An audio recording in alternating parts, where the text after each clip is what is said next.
Good afternoon, guys, and welcome to Papa D's Range Time. I'm Papa D, and we are not out on the range today. This is a public service announcement that I've been trying to work on for quite some time. It's not the amount of information, it's how I can take and present it to you for you to take and see what I'm talking about. As the title said, handguns after hand surgery, and that's what it's all about. It's about the challenges that I had, the hand surgeries that I had on both hands last year, June on the right and then August on the left, the changes and modifications that I had to go through and will have to go through probably for the rest of my life in order to efficiently shoot handguns. But before we get started, I encourage you, anybody that is fooling with personal self-defense, you need some sort of a protection for your legal battles, and U.S. Law Shield is one of the companies out there that I have researched and I joined up with. U.S. Law Shield is legal defense for self-defense. It's good in all 50 states plus Puerto Rico, Washington, D.C. It gives you the option of adding minor children, hunter's shield, your partner. It's a versatile product that is about half the cost of the other company that I was with before. Please look into U.S. Law Shield, and I have a discount code of PAPAD, P-A-P-A-D. That'll get you 14 months for the price of 12.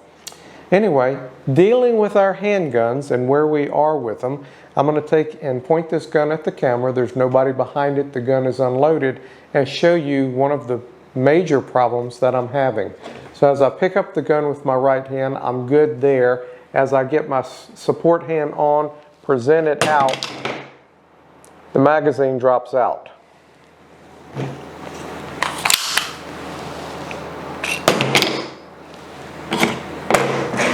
That didn't happen before surgery.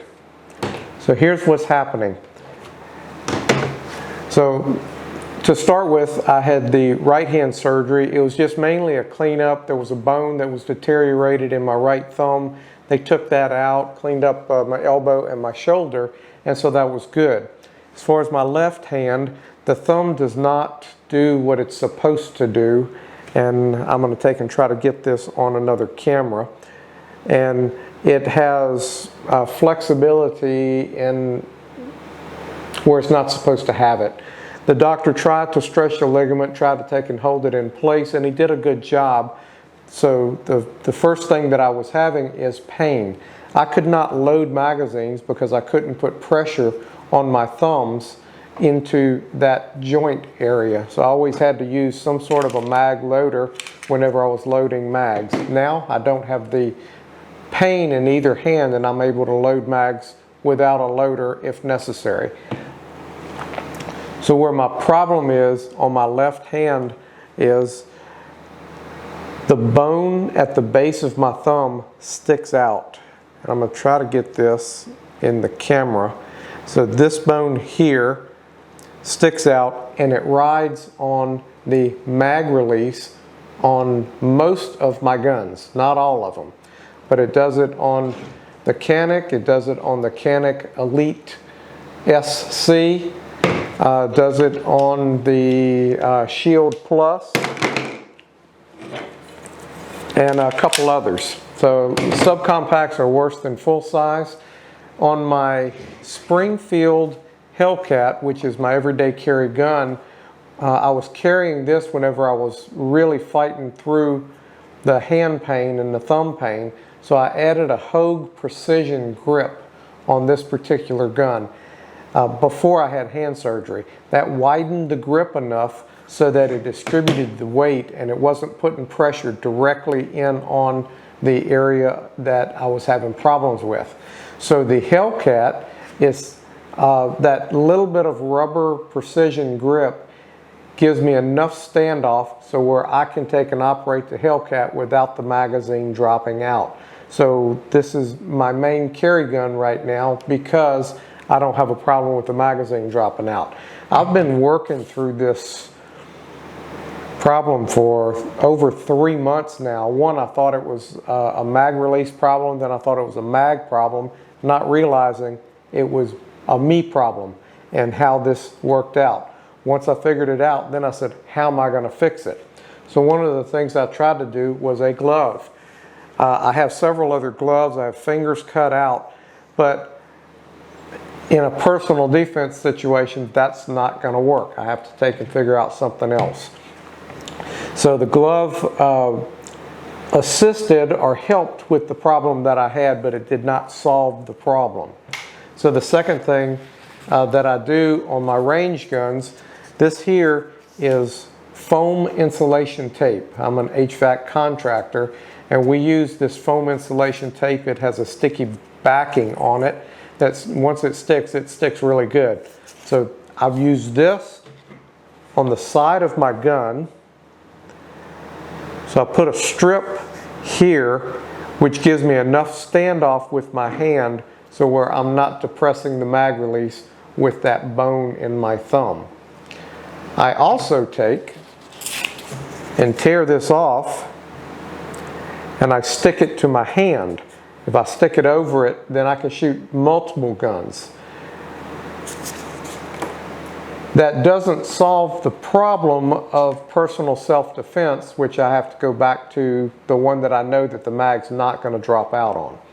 But it does give me good range sets. So whenever it's on my hand, I don't have to alter my holsters. So the disadvantage with the foam tape actually on the gun like this is it tightens it up in the holster, so I have to loosen my tension adjustments on the holster in order for me to be able to draw the gun and get out and work with it. Still not a way to solve the problem. My other option on this is changing my grip of my support hand. If I can concentrate on keeping my finger on the trigger guard, that rotates the gun just enough, or rotates my hand just enough to get off of the mag release, and I don't have a problem with the mag dropping out. I have worked so hard on a good steady grip for so long that changing to a different grip is going to be a challenge for me in order to get used to it.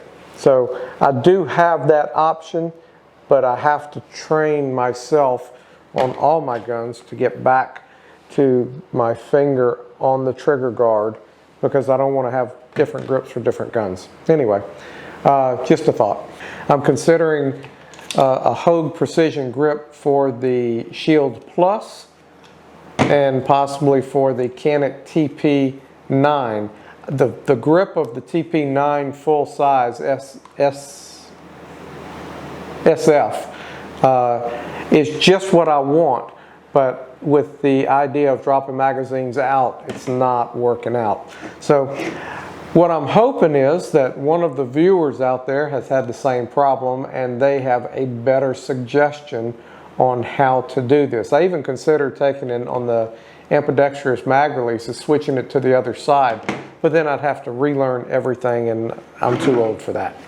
But guys, this is a quick public service announcement of how I'm dealing with this, whether I'm sticking a sticky pad on it, whether I'm modifying the gun, putting the sticky tape on it, a foam tape on it, or whether I'm actually changing my grip.